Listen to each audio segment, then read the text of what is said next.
everyone. Xavier, how are you? Hello, hello. Very Hello. good. Hello. Happy, what day is it? Happy Wednesday to you. And thank you for Yes. being on How to Get a Job Faster. I got nervous. I did not see you. You Oh, were under incognito.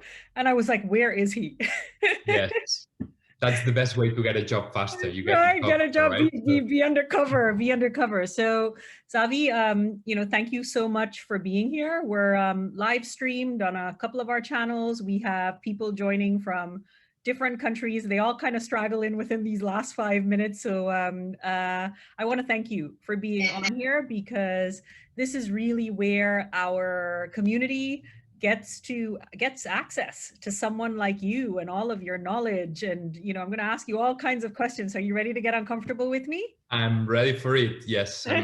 I always enjoy the conversations with you because I learn more than I knew before, right? So Oh my it's always great. goodness, can I tell you, aren't those the best?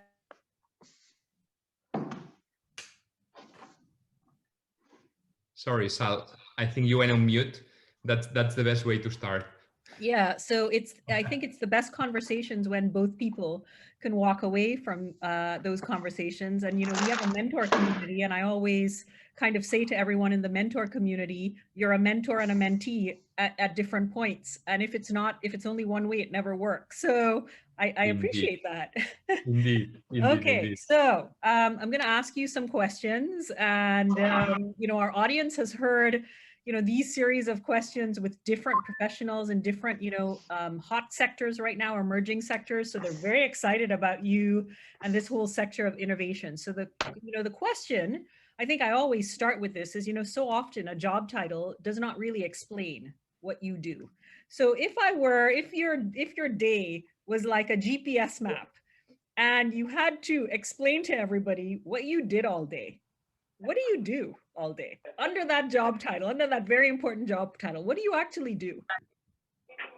I don't want to start missing the point, right? But I struggled in the last 25 years to explain to my mom what I was doing, right? So I doubt I will be able to do it today because the reality when she say, but I don't really get it, right? So how do you work so many long hours and so on? So anyway, so I mean, so first, thank you for having me here. It's always such a pleasure, right? And thank you to everyone to join this. And again, I would like this to be a dialogue, right? A conversation, because this is Absolutely. when we all amplify ourselves.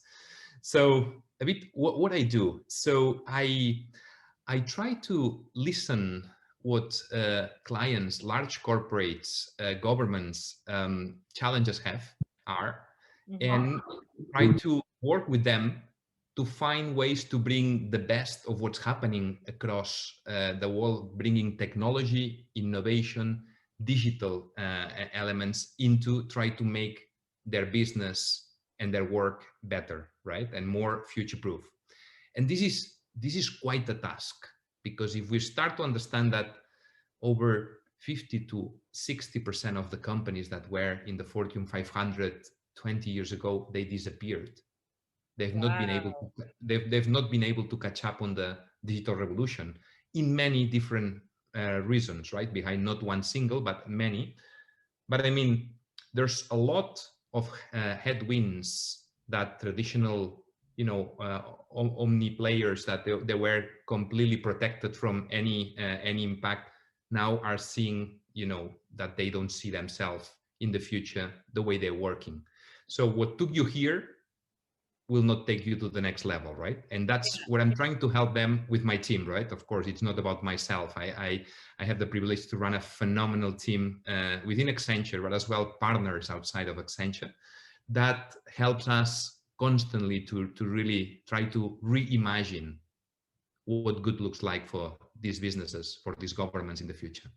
That's super interesting. So question, if I were, so I'm the human skills person, right? So I'm going to ask Yes. this job. So if your job was like a house, and that house, the hard skills were the walls and all the space was the human skills, how much time are you spending in your current role leading innovation for Accenture in this region? How much time are you spending in hard skills, and how much time are you spending in human skills? So great. And the reality is that yes, or to be able to put the furniture inside, you need to have the walls, right? So, or the basement.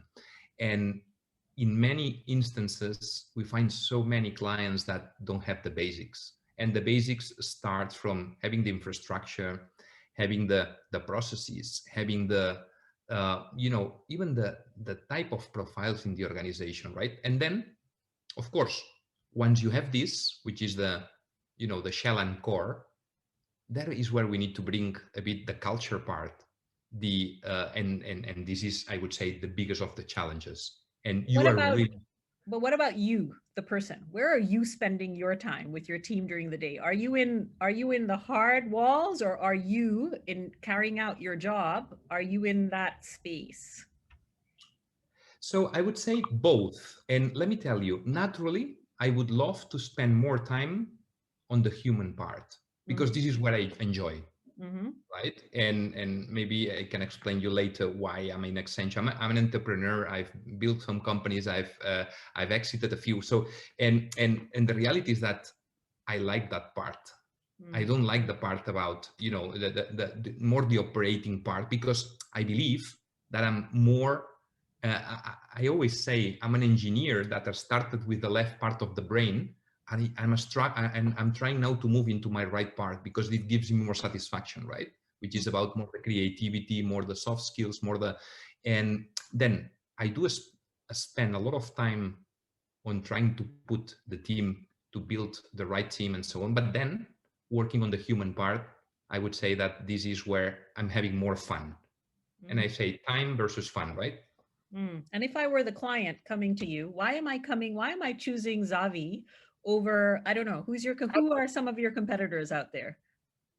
Well, I would say we have many competitors, right? Okay. And because at the end of the day, today consulting is such a broad. Everyone does Yeah. consulting. So So why would, but the reality is that, I always tell our clients that we are a bit of an insurance, right? Because mm, we can do a lot of things for them, and we are happy to commit to the results that we'll get end to end. We don't like to bring paper only, and as traditional. I'm coming from the strategy background. I helped build Delta Partners, a strategy consulting firm in the Middle East, and we brought it globally, and that was very relevant, but one part of the solution. mm, Now with Accenture, that's why I joined. We can bring the end to end. I can bring what they need to do, then the how they need to do, and co-design with them the why.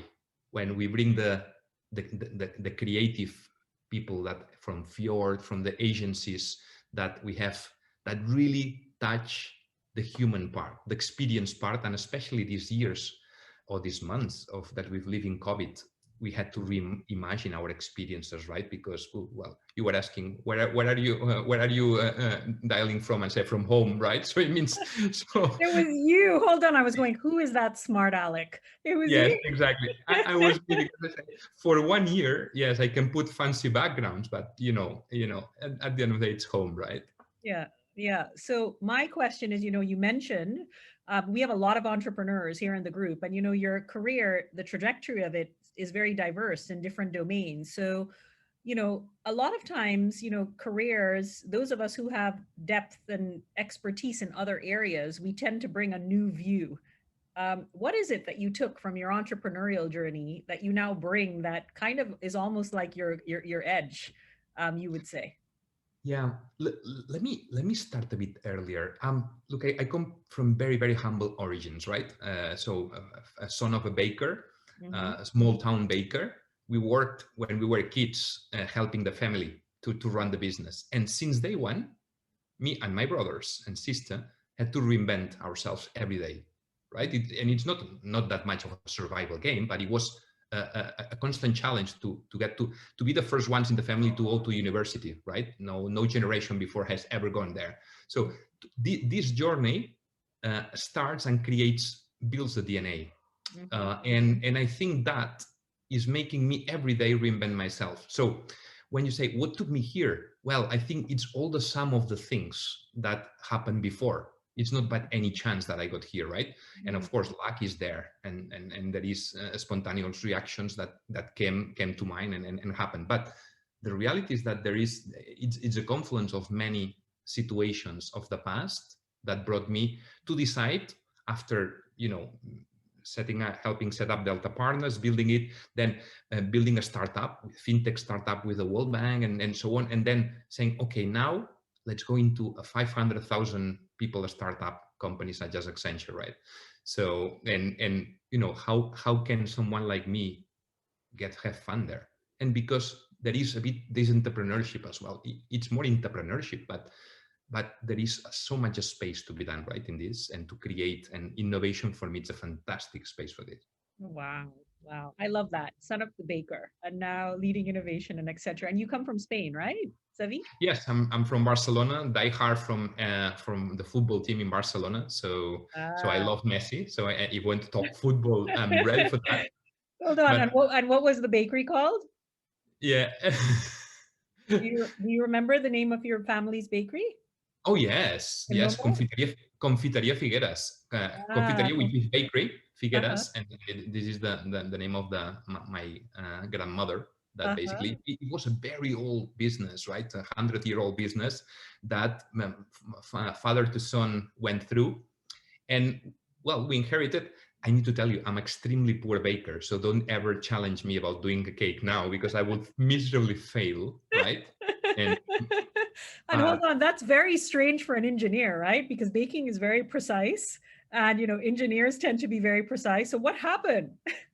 well, I think my father realized this early on, and instead of putting me in the, let's say, in the manufacturing part, he put me on the commercial side. So he put me in the front end to sell, and Ah, and that took me. I was quite shy at the beginning, but put me on the front line and selling to the moms and dads that were coming there on Sundays to get the cake for the family, and I think that shaped my, you know listening capability, to understand, to listen, to empathize, right? The soft skills were from there. So the engineering part, I think it was more because I was a hard worker, and I needed to study hard to get an earning and help my family to move. So I think that took me, say, let's do engineering, telco okay. engineering, because it was maybe the most difficult at that time and so on.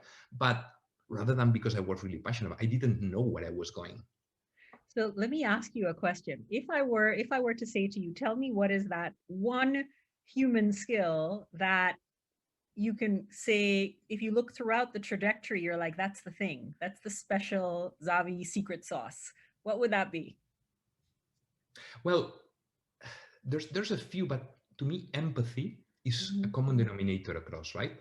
I've always loved to be with people. I'm a social animal, and that's why I'm struggling in COVID. So I need to do things to force myself to be out and to mingle with people, right? So with all the things, but I really care about people, right? And it makes me more happy when I help people to grow, because I've experienced this myself.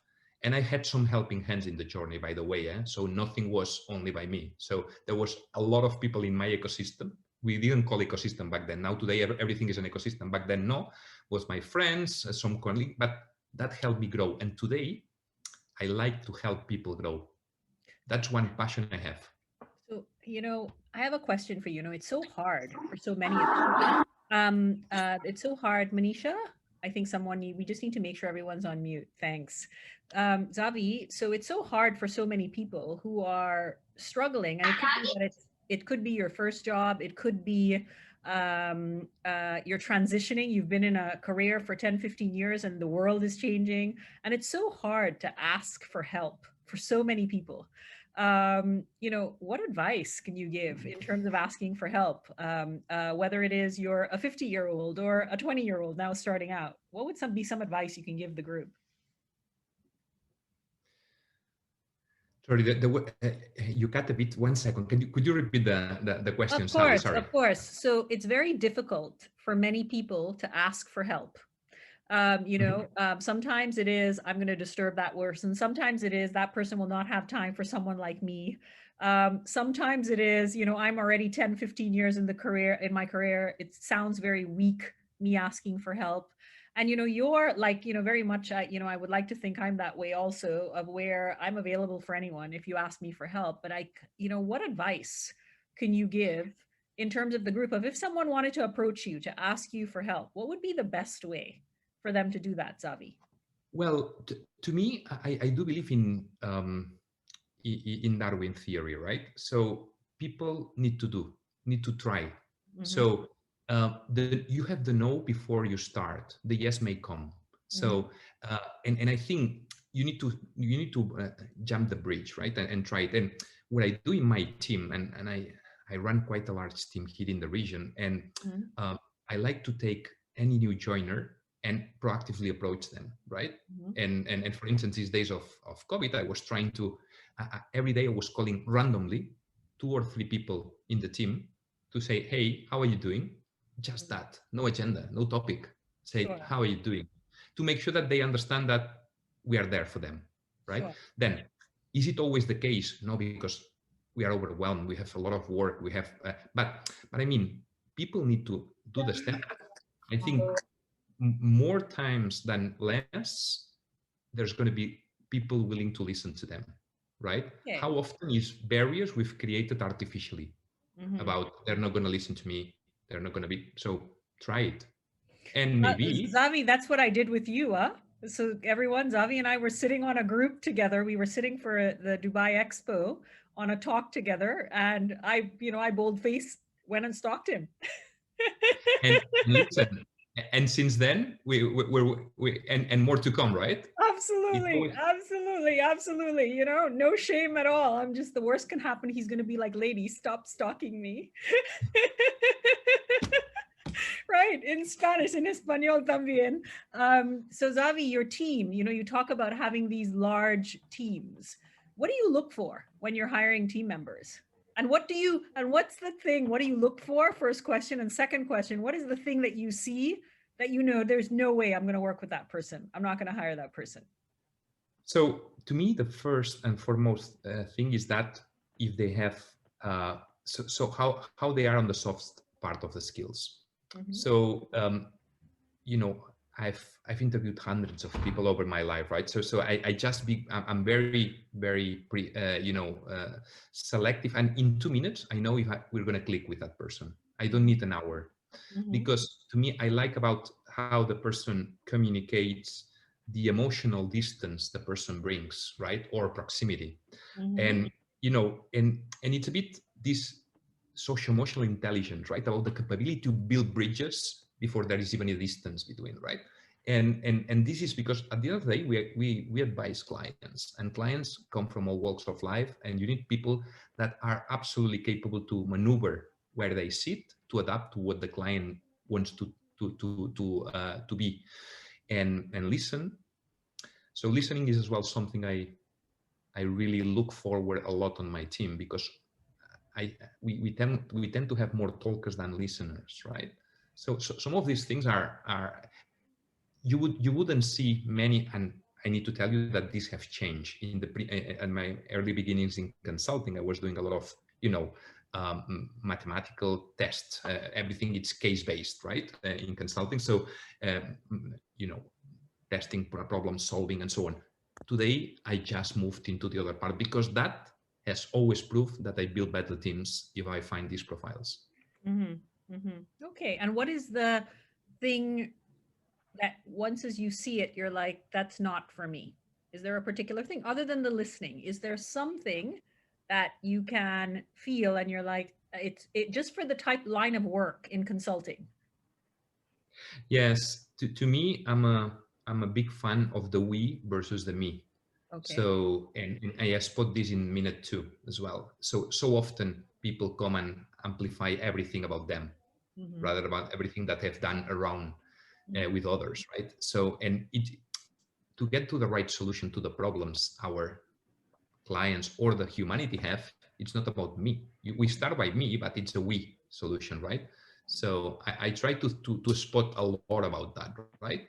And because we want to make team builders, I don't think there is a success unless it's a shared success. Mm-hmm. Okay. So, what's the worst thing about you, Zavi? Wow, that's it. Well, maybe I have Hold on, if I were to I have quite a lot ask of if I things. were to I ask your maybe mother or wife that question, what would they answer? What's the worst thing about Xavi? that he always finds excuse to stay working a bit more, right? I'm someone that I'm a hard worker because I've, by education or by that's how I work, and I tend to struggle to put limits to that, Mhm. and I genuinely believe that this is not a good thing. Okay. But on the other side, when I get committed to something, I give it all, right, for that. But so that's why clients approach me and repeat working with me, because they like how much passion and intention and intensity I put into it. But my family wouldn't appreciate always that case.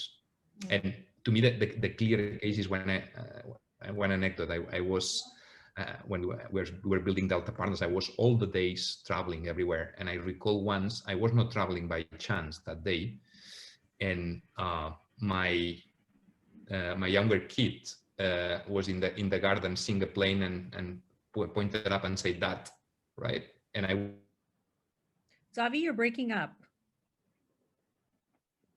Xavi? Okay, we're gonna Malika, you try and get okay, there you are. You're back. We lost you for 2 seconds. Xavi, are you back? Not yet. Hold on, guys. He hopped on a plane. He hopped on a plane. Malika, see if you can get him get Xavi back. Sarah, maybe you can come on live while Xavi gets back on. You said you met, that's how you connected with Xavi. Sarah, would you like to share how you met our speaker, Xavi? Hi, yes, I actually met him recently at a dinner, and exactly what he said, it's emotional connection, and we connected. And, next thing I know, I didn't realize he was with Accenture and all, and he pulled out a card and immediately he said, Sarah, you and I, we need to connect. And I thought that was so humble, so human, because people don't necessarily do that nowadays. So there is zero arrogance in this man. He's just amazing in that context. And I didn't know about the bakery story, so now I get the context. Now you get the so he likes chit-chatting. Is Xavi back Yes, on with us? yes, not yet. sorry. Can you hear me? Sorry, Sarah. Yes. Xavi, we were hearing a story about you from Sarah. Xavi, do you know Sarah Akbar? She just met you. I know Sarah very much well. Hey, Sarah, how are you? I'm fine, thank you. Hold on, Xavi, I did some social proof. I made you like, Sarah just completely told us this story, how she met you, and you told her this, you treated her terribly, and there was this horrible story, and just the opposite. I was just saying that, we met, and I found you so humble, and next thing, about that emotional intelligence, we made the connection, and you pulled out your card and said, we should be just connecting. And that doesn't often happen, Xavi. Yeah. Well, the reality is that the greatest relationship starts like this, right? Yes. And it's a bilateral thing, right? So it was great to meet indeed, and to get to know you, Sarah, indeed. okay, Thank all you. right, Sarah, thank you for sharing. Xavi? Apologies for the network. Look, this is one of the side challenges about the kids that they are hungry for digital techs, and the Wi-Fi it has always a big challenge everywhere, right? As you can imagine. Don't hold on. We got ourselves. Sarah gave us stories about you. You see, there's always a plan B with me. Okay, Xavi, if you did not have to work, what would you be doing? Well, I would be having fun the same way I'm having fun now. One of my issues is that I like a lot what I do, right? And that doesn't put me a boundary into it. So I would be, you can call it work or you can call it another thing, but the reality is that I would be ideating another way to have fun. And this is a bit my DNA, right? So I'm quite entrepreneur, and I love starting up things. So I'm investing in a few companies. I like being part of them, and I would like to have more hours a day to be able to spend more time doing things with them. Again, things that my family wouldn't like eventually, right? Xavi, we have some questions coming in from the group. How do you continue to learn while staying on top of your role? That's actually super good question, and super complex to address, by the way, because so first, reading a lot, and understanding that I will never be able to know everything. So I need to understand what is the degree of depth, and then how to bring other people that know what is really needed. So I'm very hungry for learning, and this is a nature. This is in my nature, right? So and that's why I've pivoted so many times. I'm not a digital native, clearly not, right? I'm calling myself always a digital immigrant, because when I started studying, everything was analog, right? So there was nothing about digital, and I've had to update myself, I would say, on a constant basis since. And I don't think this will ever change. And I think this applies to everyone in this group and everywhere, right? So who is not ready for a constant update, there will be, less relevant in future jobs, in future opportunities, and maybe, but I cannot talk for them, right? But I'm saying I have the luck to be hungry for learning. I read a lot. Okay. I read a lot, and I read in diagonal. I don't read in depth, because you cannot go depth. So, our audience here, because last week we had Kush on from Roland Berger, and we're noticing a pattern. So I don't know if you guys noticed this. The guys who are consulting, like you and Kush, you all both have these side hustles in startups and wanting to build companies, and that's almost like your R&D. In terms of constantly learning and having your pulse on what's going on. It's really through startup community. So guys, this is like we just discovered the key to being a very good consultant and making the big bucks with governments is also have your hand in the startup community. We just discovered that on here. That's awesome, Xavi. Another question, what advice would you give to an 18-year-old? We have an 18-year-old on here. So, well, and I have one at home, right? A bit younger. So to me, it's about always do the things that make your eyes shine. So, and it seems a simple thing, but it's not. So often kids, and especially in the culture we are these days, there is a lot of competitiveness, right? And people and kids overwork or study, and they don't enjoy their lives as well. So I think you need to be balanced on what you do, and you need to really love what you do.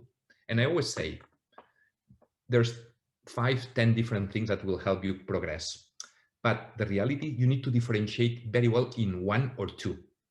So being average or being good in many, but not being outstanding in one, will not make you shine.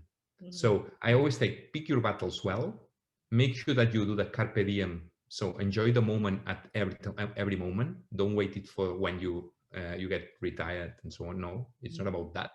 It's about today, live the today, but be outstanding in one or two.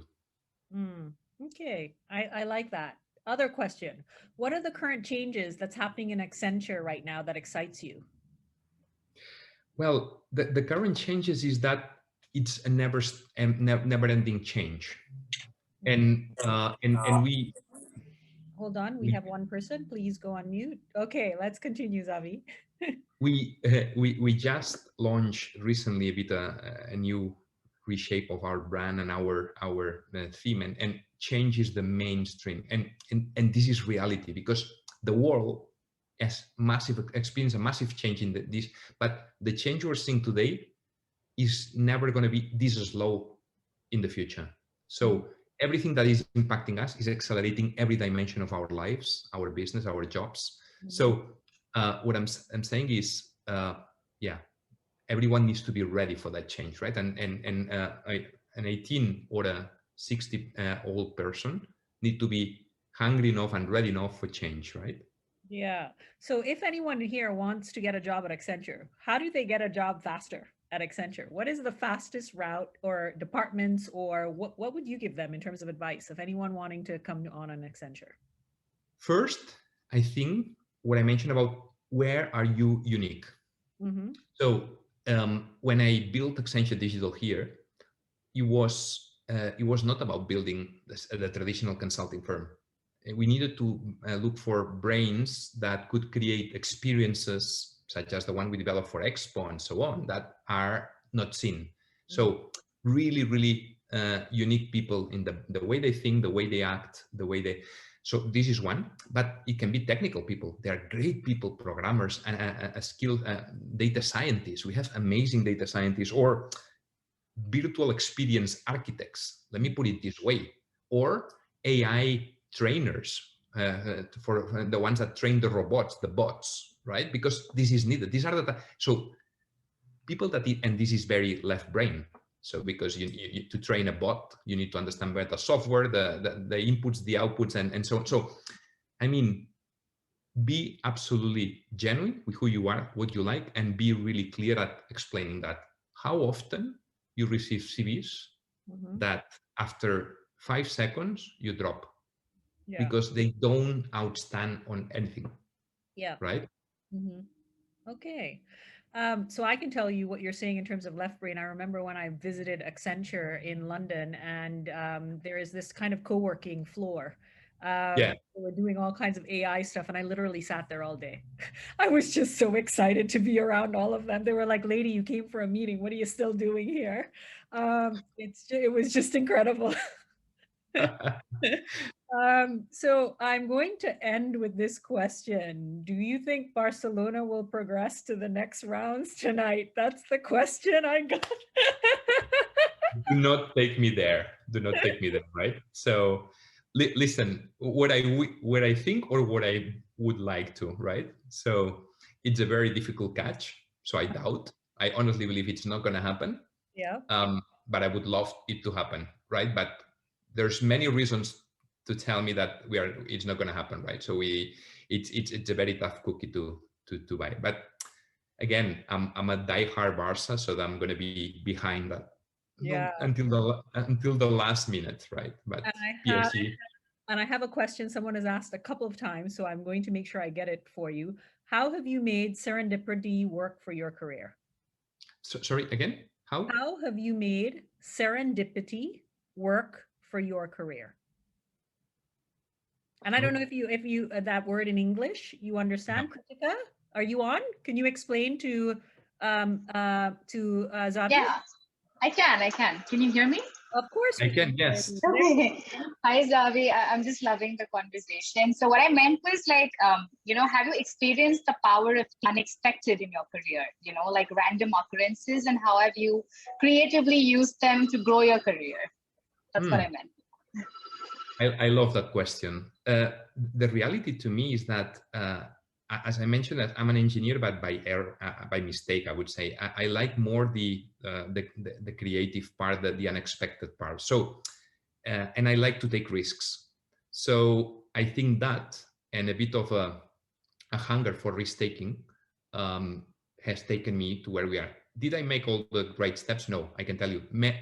On the hindsight, I could have taken other routes, but do I regret any step? Not at all, right? So I've always tried to be very fine with my decisions, right? I always try to do my decisions with the best information I have at the moment, always trying to find new areas to make my eyes shine, right? To make sure that I enjoy. And I look for that and I was having with my big boss the other day a conversation about the future. And I was talking about enjoying and having fun. And they're not used to that, right? I said, what do you mean have fun? I say yes. So if I don't finish my day saying, hey, it was a good day, I like that, and there's days that are horrible, like everywhere. But in general, I need to feel that I'm having fun, and I look for that. I always constantly look for that. So, and I've done a few changes in my career to always seek for the next side of fun. So Kritika, thank you for that, Xavi. Kritika, I will tell you, having Xavi today is serendipitous because it Yes. was an unplanned, fortunate discovery. And I'll tell you guys in 3 ways, right? How it was unplanned. One, I was sitting at a forum, chaired by the World Economic Forum with very big, important people on there, and me, the tiny startup. I was the only one asked to introduce myself because nobody knew who I was or who GLEAC was. One. Number two, Xavi, I noticed he was from Accenture, and GLEAC actually has a contract with Accenture, and GLEAC is also at Expo. And I immediately grabbed onto that and stalked him. And here we have him today. So that was serendipitous, Xavi. But listen, I'm also an engineer by mistake, so I can relate. And one thing, Sal, so you have created an amazing concept of company and a fantastic product, and you're not trained for that. So when I think about you, I was trained as a lawyer. Exactly. When I think of you, I think it's the Elon Musk in skills and education, right? Because Elon Musk had no clue about air, space, had no clue about batteries or cars. But he's been super successful because he's challenged every day himself and everyone around him, even the investors. So yourself, you're doing the same. So I think we talk, between Gemini, between similar profiles, right? I feel the same. Yeah. Listen, I appreciate that. I almost feel like tonight I don't have to do dishes because I can say I'm the Elon Musk of skills. Exactly. How about that? So Xavi, I thank you wholeheartedly. I cannot even tell you how beautiful this conversation was for our community. All of your humanness came out, by the way. So that's your secret sauce. We have to tell you that. I have to tell you that. And thank you so much from our entire community. This will be up on our podcast. This will be live stream, and it becomes now part of our student community in terms of them just looking and being able. So you were so inspiring, Xavi. Thank you so much for joining us. I enjoyed the conversation. Thank you for having me here. Hold on, everyone. My pleasure. Bye, everyone. Bye. Everyone, for your CPD certifications, Malika is going to put a link right now. Please make sure and grab that link, and all of you can do your practices on empathy and get CPD certified. Thank you, guys. Bye.